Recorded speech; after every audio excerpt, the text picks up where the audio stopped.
Ndabaramukije mwese bakunze ibiganiro vya HTV ndongeye kubaha nikaze mu kiganiro canyu ikiganiro cingo n'imiryango. Ikiganiro cingo n'imiryango ni ikiganiro aho turabira hamwe ubuzima bw'ingo n'imiryango Imana yaduhaye. Ku Imana yonyene yaravuze yuko umuryango gushinga mu rugo gushinga umuryango ari projet yayo. No kuvuga ngo n'umugambi yonyene yigiriye. Uwo mugambi rero Imana yigiriye niwo tuvuga ko muri kino kiganiro. Tukavuga mbega nibiki bihanga ingo n'imiryango, nibiki bihanga bubakanye, mbega nibiki twokora, mbega nibiki Imana idusaba. Ivyo nivyo tugana turaca hirya no hino gutyo abantu badukurikira canke twe turiko turabikora bigashobora kudukomeza bigatuma turonka izindi nguvu zo kubandanya muri rugendo ruja mwijuru. No musi rero twashatse kuvuga ico twokwita ngo la base, imushinge wa vyose. Umushinge wa vyose nibiki? Twashatse kuvuga ku gusenga. Mbega gusenga kumaze iki mu muryango? Mbega ntibande basenga? Mbega basenga kubera iki? Mbega basenga kubera basaba ibiki Imana? Ivyo nivyo tugomba duce ijya nino turafise umutumire aza kudufasha kubiryohora no kubigira vyiza, aza no kudufasha kubiha intumbero nziza. Uwo nawe turamwakiriye kandi turanamuhaye nikaze muri kino kiganiro. Murakoze cyane jewe nitwa Pasteur Hakizimana Veniste nkaba nsanzwe ndi umwe mu bubatse urugo kandi nkaba nezeruje cyane no butumire bwanyu hano kuri HTV nkaba nibaza ko Imana iza kudushoboza kuganira neza kuri iki kintu kijanye no gusengera ingo n'imiryango. Ego twashaka gutangura n'ikibazo ca mbere kivuga ngo mbega gusenga niki bifise akamaro kahe? Murakoze cyane. Gusenga niki? Jewe nkunda kugereranya ugusenga n'ubuzima bw'umuntu. Hatabayeho gusenga urugo ntigobaho. Naho gobaho nabi cane. Hatabayeho gusenga nta gutabagwa. Ijambo ry'Imana yatubwira neza ngo kuko abatugwana taraba inyama n'amaraso. Ngo nabahambaye cyane kandi bahoze mu ijuru, bazi n'ivyiza tubikiwe mu ijuru, bazi n'ubwiza tubikiwe kuzobamo. Abo rero turazi kari abansi b'umusaraba, turazi ko batugwanya. Mu kutugwanya rero bahera mu rugo, kuko urugo niyo fondation y'ubuzima bwacu. Urugo niwo mushinge w'igihugu, niwo mushinge w'ishengero, niwo mushinge w'ibintu vyose. Rero utugusenga niki? Ugusenga n'urufunguruzo umuntu agendana kugira ngo aronke permission yo kwinjira mu bwiza bw'Imana. Amen. Rero hatabaye ugusenga hakaba gusamara, bya bintu byose twari twiteze turabibura burundu n'ubugingo bwacu tukazobubura tugatahira muri Gehinomu. Nico gituma dutegerezwa guhaguruka tugasenga na cane cane tubanze gusengera ingo zacu. Kuko urugo rubaye amahoro, ishengero riba amahoro, igihugu kikaba amahoro, n'isi yose ikaba amahoro. Amen. Ego. Murakoze cyane. Twashaka rero tuvuge ngo mbega ibintu byo gusenga mwumvise aje kutubwira ibijanye no gusenga, akamaro ko gusenga ku muntu no ku rugo rwiwe. Twashaka kuvuga ngo mbega none mu rugo iyo tuvuze urugo ntibande basenga. Murakoze cyane. Abarundi kera baravugishwa batari baranamenye n'Imana bagisenga za kiranga. Baraciye umugani ngo igiti gitewe nico kimera. Nukuvuga ngo mu rugo iyo habaye imbuto nziza kuva urugo rugitangura rurinda rusaza rurimwo ivy'amahoro n'umugisha. Ati nibande basenga rero. Iyo Imana imaze kubonanisha umugabo n'umugore, kenshi hariho n'abahura batabisengeye, ugasanga bahuriye muri boîte de nuit, abandi bagahurira ku za Facebook na za WhatsApp, bonyene bakirongora bakabana. Aho niho hari hakwiriye gucatangurira umushinge wo guha ugo rugo Imana. Kuko ngo iyo umuteramye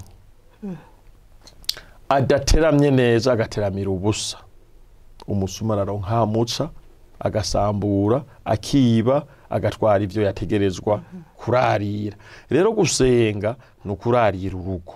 Iyo rero urugo utarurariye abasuma barinzira bakarugusahura bakarugutwara uti bigenda gute wambazize ikibazo ngo ni bande basenga umugabo n'umugore umufasha wiwe n'umutwe w'urugo bategerezwa kubera izamu urugo rwabo nimba mubona no munsi ama divorce ari menshi cyane nimba mubona no munsi ingo nyinshi ziriko zirapfa nimba mubona no munsi bisigaye umengo ni nkuko umuntu akabukanye impuzu niko abantu basigaye bakabukanya abagore canke abagabo nukubera umushinge wa vyose ibanga rya vyose ariko gusenga twabigize ivyanyuma ariko twategezwa kubwira ibya mbere rero umugabo n'umugore mu rugo bategerezwa kubanza kubakira kwibanga ryo gusenga bakibonana gusa bacubaka urugo gusa ni naho bamaze guheza yigwa n'Imana bakaronka ibibondo bizovuka bibona abavyeyi basenga nabo bice bikurana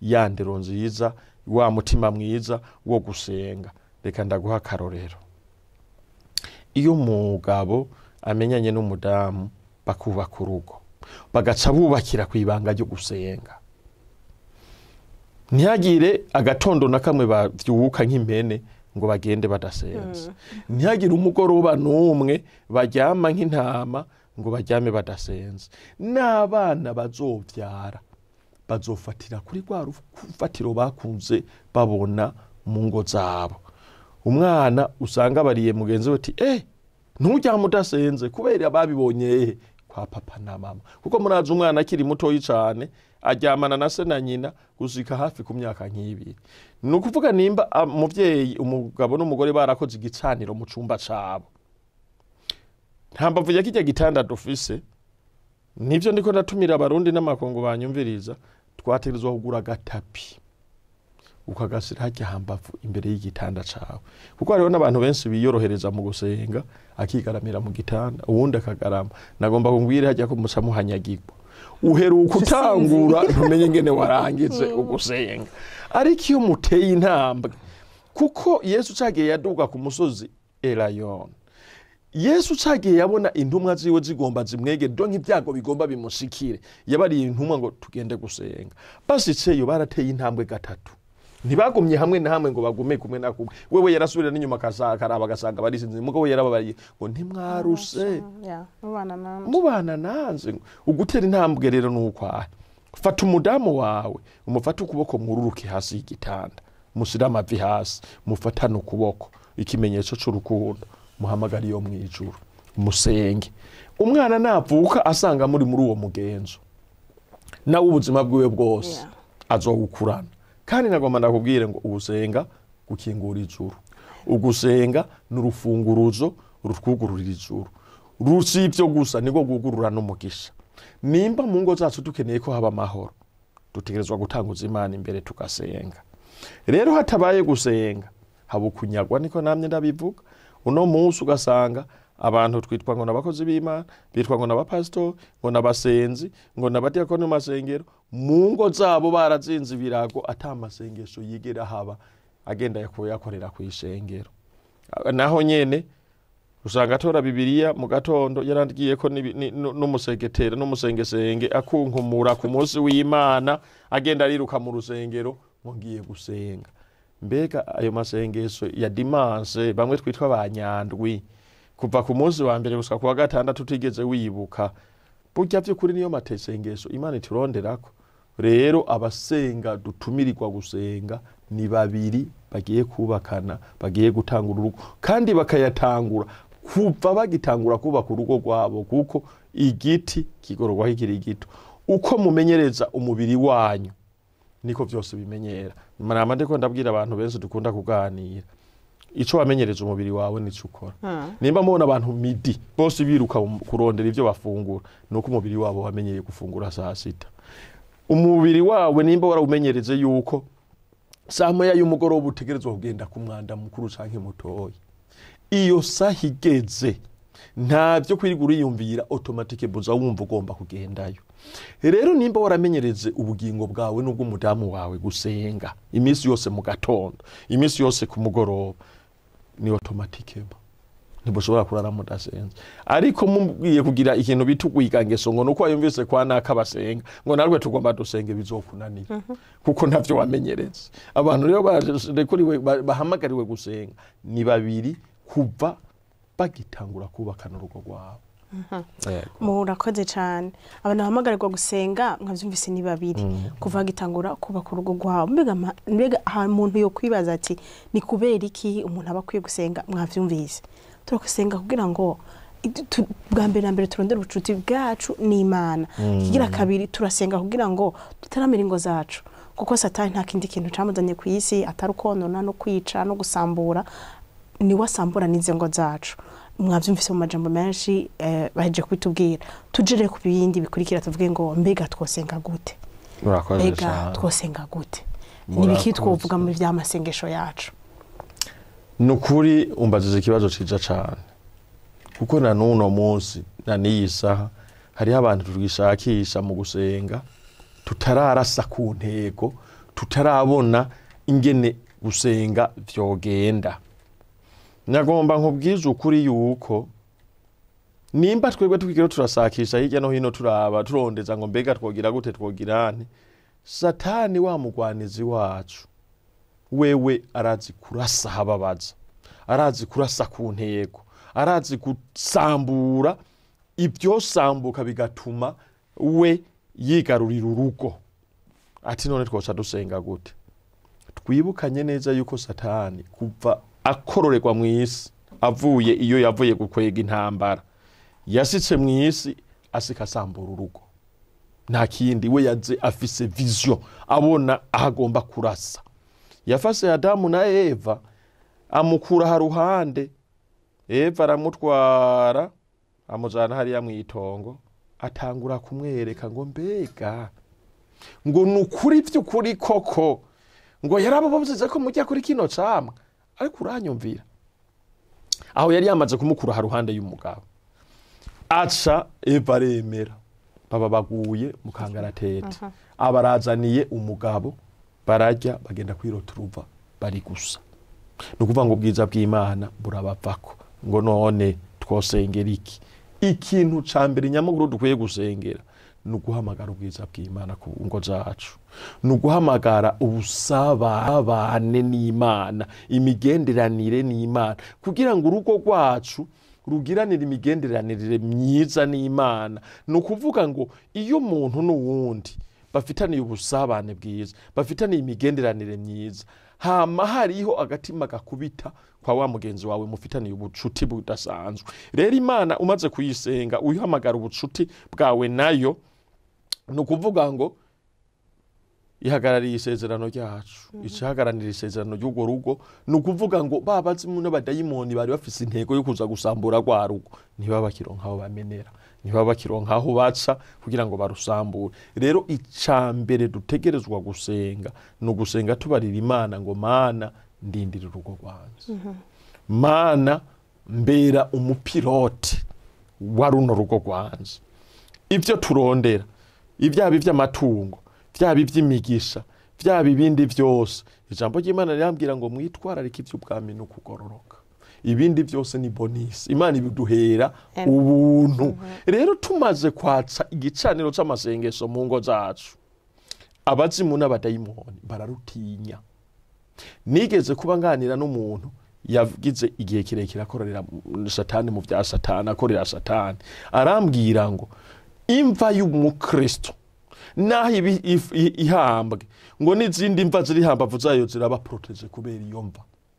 Rero urugo rw'umukristo asenga Imana neza, abadayimoni bararuhunga bakarutinya, n'izindi ngo zo ruharuhande y'ugo rugo zikigira kuri rwa rugo ngo gende murabe kwa naka.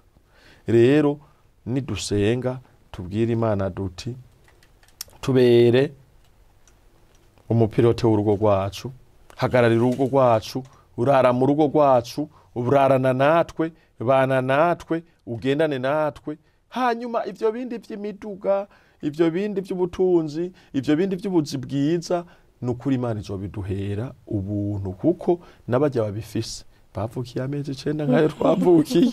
Kandi nta kintu to special bakoze. Nitwubaha Imana, tukirinda icaha n'igisa naco, ibisigaye Imana irabidukorera kuko turi abana bayo. Yego cyane. Amen. Gusenga ngo nukuyaga n'Imana kandi gusenga kugurura ijuru n'ivyo kuruha n'ibibazo gukemura, ariko bwa mbere na mbere nukuri gusenga biraryoshe. Gusenga ni ikintu cingira akamaro gose ku mukristo no ku muryango wiwe. Araje kubitubwira neza. Gusenga kwacu kubemwo amashimwe, kubemwo kuduza icubahiro c'Imana. Imana irakwiriwe gusengwa. Umuntu wese ukora twumviriza ukora tukurikirana televiziyo Heritage, Imana irakwiriye gusengwa kandi ngo iranezerwa iyo turiko turasenga cyane. None uwo mukunzi wacu hari ikintu tutamukorera kugira ngo twame turiko turasenga.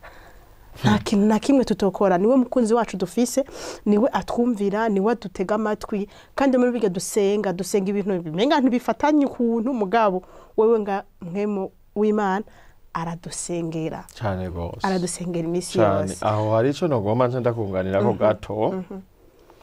Mu bisanzwe hamwe no gusenga harimo kunesha, ariko nakubwiye Satani avuye mu ijuru yaza afise intego, yaza afise objectif, yaza abona aho umwana w'umuntu yokunganira imigambi na Kristo, Satani akabona kuneshwa, aba niho arasa. Inshuti mukundwa, abantu basigaye basenga no munsi bibaza kari bangahe? Amasengesho dusigaye dusenga bibaza ko no munsi arayahe? Bimeze gute? Nukuvuga kubera Satani arabona yuko nidusenga harimo kunesha, nawe icaca akora acazivya akazimya amasengesho, ubu abantu bose barirongora. Nta bantu benshi bagifata imyanya yo gusengera ivyabo, uhereye kuri rwa rugo nyene twamye tuvuga. Nukuvuga ngo nusengera urugo ruzoba amahoro, rumaze kuronka amahoro ruzogira umugisha, rumaze kugira umugisha bazoza mw'ijuru. Satani abona ati barancitse baragiye. Nayo objectif yiwe ni ugira ngo atureke ipere twese adutwariwe. Kugiye gusoma hariya mu vyahishuriwe Yohani 13 kuva ku murongo w'indwi gushika ku murongo w'icenda, haranditse havuga ngo gihabwa ububasha bwo kunesha abatoranizwe, kubagwanya no kuburanesha, ngo abantu b'indimi zose, b'imiryango yose, b'amoko yose. Ni ukuvuga ngo ubu abazimu n'abadayimoni nibo bariko baraganza. Bivuye kuki? Barabona aho borasira umuntu bakaba bamuhwanitse. Nkuko wewe ubonye umwansi aza gutumbera uvuze ati hajya nkubise hajya Sefini mba ndamukuyemo. Ubu rero Satani we ntasakisha ngo ncise hirya no hino. We warabona harasa ahantu hambere yaturasi no mu kuzimya amasengesho. Yarazimiza amasengesho gushika naho abantu no munsi tutakironka n'amasengesho yo gusengera injya. Jewe ndaza abantu bitwa ngo nabakozi b'Imana, injya zibonye uzawumva ngo ambe yamaze gutamira. Ukibaza ibi bintu birabaho kweri? Hari abantu turyama nk'impene twibutse no gusenga, burya ndaraye ntasenze. Aho rero ari muri tiragaca abamuhirira Mana yo mwijoro. Uheruka uvuza ivyo ntumenye ingene Satani acakuzanira agatiro kadasanzwe agaca kuzimya. Watanguye ibibaza ngo urasenze ntumenye n'ingene warangiza. Kuri aho nyene nikaca tuvuga ngo ni igiki cotuma twama twibuka gusenga. Urakoze cyane. Aho nyene rero niho nagomba nzane, niho nagomba mvuge.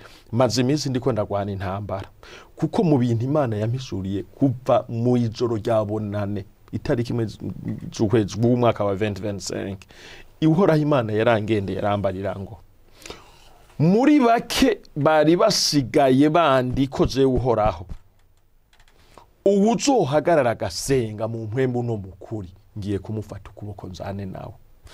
Abazimu n'abadayimoni nabo bakubise urutoke bati dutegerezwa kuzinya amasengesho yose ahari vyanka bikunda. Nshuti mukundwa, ejo boni nagize turu mu masengero arenga 200 mu gatondo, ngenda muri Burakeye nsanga nta n'abantu 200 bagitonda muri Burakeye. Ndabaza mbega ya masengesho twara dusenga yagiye he? Mu myaka yahera za 2006 harigeze ko hari umuvyuro mu Burundi, abantu tukirwa ku misozi tugasenga, tugafata amasengesho, tugafata ibifungo. Henda kubwira uno munsi umuntu ageze ngafata amasengesho yo kwiyiriza aca kubwira ngo ngwaye estoma, ngo ngwaye diabete, ibyo ntavyo nosobora. Kandi gituntu ucumengo birumvikana. Ariko tumenye ko twaraswe, ni tumenye aho twarasiwe, tumenye yuko ijambo ry'Imana ritubwira ngo umuntu wese adasenga yamana ivyaha vyiwe. Rya jambo rero watubaza ngo mbega twosenga gute? Umuntu arasenga asambana, umuntu arasenga yiba, umuntu arasenga ari umurozi. Mbe waruzi ko ubu wageze ku rugezo kuko abantu basigaye batwara amasumu kuza kuyatangira mu isengero kandi yagiye gusenga. Uranyumviraga muntu w'Imana, ahantu hambere twatakarize nuguca bugufi ngo twihane icaha. Nukuvuga ngo Yakobo 5 ku murongo w'16 haravuga ngo mwaturanira ivyaha vyanyu kugira ngo mubone gukira. Atakwatura nta guharikwa. Ni bando no munsi bacatura ivyaha. Umuntu asigaye yicumurako wenye nakibabarira, wenye agaca yiha n'imbabazi wenye n'ubwiwe, hanyuma agaca yiha na porogaramu. Nukuvuga twategerezwa kubanza guca bugufi. Ijambo ry'Imana rirambwira neza ngo bose bakoze ivyaha ntibashikira ubuntu bw'Imana. Pfa kwemera ko buri umunyavyaha uhoraho yicaye ku ntebe y'imbabazi kugira ngo guharire. None ninde uno munsi yemera ko ari umunyavyaha? Ko twese twihagararako ndi bishop, ndi pasteur revera, ndinde. Ukiyumvira none buryaga yemwe murafata umwanya wo kuza imbere y'Imana nkemera ko ndi umunyavyaha. Ivyaha umengo ni vyaba bakirisu bato bato, ivyaha umengo ni vyaba abantu. Rero sintugira ngo nataye intumbero, aho ndi muri gwa rugo nyene. Kuko nitwemera ngo tubanze twemere ko turi abanyavyaha, dusaba Imana imbabazi. Mbega byo babimaze kugushikiraga mufasho aho uruka bwitada mugafatana amaboko n'umugabo wawe ukamubarira ati sheri mbabarira nagucumuye ko ibi nibi. Tugomba guca dusenga dukangarizako tubarira Imana kume kwa wa mufarizayo, urumva jewe bimeze uko nuko none Mana yo mwijoro banzu ce bugufu usaba imbabazi. Ugusenga ngo k'umuntu atihanye n'uruyogoyogo mu matwi y'Imana. Rero dutangurire ku mushinge wo kwihana, dusaba imbabazi, dusaba Imana imbabazi, hanyuma twemegwe n'Imana. Niho bwa busabane twamye tuvuga buca buboneka. Imana imaze kutubabarira irivugira neza ngo ni munsabe ico mugomba cyose ndakibaha. Ariko kubera kenshi dusaba Imana tunuka mu mitima yacu, tutihanye, tudasabye Imana imbabazi, twiba, tubesha, dukora n'ubundi bugome bwinshi, amasengesho yacu amera nk'uri karasira amazi ku mugongo w'imbata. Kuko ngo isengesho ry'umunyavyaha n'uruyogoyogo imbere y'Imana. Rero imbere yuko twumva ko twosenga tubanze twibwe gusaba Imana imbabazi. Amen. Yego. Imbere yuko tunasozera kino kiganiro cacu, nashaka dutera intege babantu babandi Satana aterera mwitira. Akaguha agatiro kari special, kamwe utari bwigera uronka, bikanga no kuvyuka ukavyuka uja muri douche uja ku kazi. Yego. Satana akagara kanadutera kubera ko turaruha muri nose. Cyane gose. Turiruka washika muhira haje wigomba uvuga ngo mbusenge itiro rikaba pyu. Kuko naho nyine arahakoresha. Yego cyane. Tubatera intege gute? Tubabwire ko bokora iki? Aho ndafitiye ikintu gikomeye cyane ngomba kwavugira. Nababwiye ko Satana ari umuza. Abona ibiri imbere vyikinze. N'igihe Imana igusezeranira ikintu, Satana bari karumviriza. Kuko nagomba nkubwire umukozi w'Imana, hari abantu batatu bazi vyacu. Uwa mbere ni twebwe nyene ubwacu. Nukuvuga wewe ivyo wagendeyemo, n'ivyo wakoze ukiri muto, n'ivyo ukorera hehe. Uramaze kumenya, nta muntu numwe ategerezwa kuza kukubarira ngo iki ni icaha canke iki si icaha. Wewe nyene ubwawe urakizi iyo wakoze icaha, izwi ryo mu mutima rirakwagiriza. Uwo ni uwa mbere, ni wewe nyene. Ubukwira kabira amenye ivyawe, nuhoraho Imana data wa twese wo mwijuru, ngo ivyo mukora vyose kuko abera hose cari. Ariko umenye ko ugira gatatu ari wa mugwanize Satani. Nukuvuga ngo kama kari nyuma yacu kugira ngo kandike kaze gutanga ibirego imbere y'Imana. Nukuvuga iki rero? Twamaze gusaba imbabazi Imana, twafutisize ivyo yari kuturega byose. Nukuvuga ngo tubaye basha imbere y'Imana. Tuza tuvuga duti rero ca kibazo heze kumbaza, mbega none twotera intege gute abantu bosenga ryari, bosenga gute? Satani yaciye azana amastrategy yo kuduhuvya no kudutuvya kugira ngo ntitwigumbire ku Mana yacu. Muri ivyo yazanye ikintu ca mbere ko kirica umwana w'umuntu ni terambere, le développement. Uno munsi hari ikintu citwa Facebook na WhatsApp birasibiza isi. abana bacu no musi basigaye bagenda bari gusa kubera ivyo babona kuri WhatsApp na Facebook. Uno musi umwana w'imyaka 8 asigaye azi iby'amabanga yabubatse abibonera hehe kuri Facebook na WhatsApp. Rero tugeze mu byo gusenga naho Satani yaramaze kwinstara gusa naho yinstara Bibiliya muri telefone. Umuntu rero yigira ngo n'umusirimu akora ibigezweho uno musi nta Bibiliya nkiya gitora ngagendane. Agenda na telefone hakubwira ngo yirimwo Bibiliya. Ariko nagomba ndakubwira imisi yose uzoza gusoma Bibiliya yo muri telefone. Connection za umenye ko ziba zuguruye. Ugisoma ijambo rya mbere message zibiri ziba zikubisemwo. Bibi ya Bibiliya uwo wazinze wagiye gusoma message. Uno musi rero igituma abantu batakivyuka gusenga mwijoro, batakivyuka gusenga saa 9 y'ijoro. Umugabo n'umugore ko twavuze ivyo mu rugo basigaye basikana saa 8 y'ijoro. Umwe ari kuri WhatsApp, undi ari kuri WhatsApp, ariko yinavigira, undi ari karaba filme pornographique, undi ari karaba amakuru yo muri Los Angeles na hehe. Ha kubanza ngo urabe ibyo mu rugo iwawe. Abakozi b'Imana no musi tugeze aho umugozi w'Imana asigaye agenda kuri egiriza ari yarara ngo ariko arasengera ishengero, ngo ariko arapanga ivyo ku rusengero, atazi ngo mbega abana banze baryamye gute, abana banze uno musi baramutse gute. Niha cagihe rero kubera Satani ko kabona kure. Uno musi abana b'abakozi b'Imana nibo basigaye bankura umogi. Abana b'abakozi b'Imana nibo basigaye basimbura uko saa 8 y'ijoro, wewe ukaryama mu nzu gatigita ngo abana bararyamye bagiye kera baraye muri boîte kubera iki nakubariye. Satani wewe ari gwanka biyago yanka umuryango aje kukurasa agasangura imazima aca kubita abana biwa bakabari bo agira imbata. Rero ugusenga ni ryari umurundi yaraciye umugani ngo umuteramye wa cyane ntazinduka. Ni wakwisinga amasaha yawe yose kuba kuri Facebook na WhatsApp ukabona harasitse saa 5 y'ijoro utararyama ntushobora kuvyuka gusenga ntibikunda. Jewe ndafise groupe zibiri z'abantu barenga 400 tuvyurana saa 9 y'ijoro gusenga. Mu minsi heze Satani yari yatunyaze benshi muri bo nkabarondera saa 9 mvyutse nkabura ibanga nasizemwe n'iryahe nasize yo reveil ya saa 8:55 kandi ntangira reveil yero y'uruntu ruvuga cyane gurusoneye no kuvuga ko saa 8:55 igeze ndayiraza hafi ukazomba kiko kirambuza amahoro igitelefone gica gisona aho nyene ntamvyuka kandi jewe mvyutse ntegerezwa guca ndondera niburi muri ya magroupe abagenzi basika nka 50 nkabona yuko nabo bavyutse nkaza ndabara ati tuduge ku munara duhamagara Imana.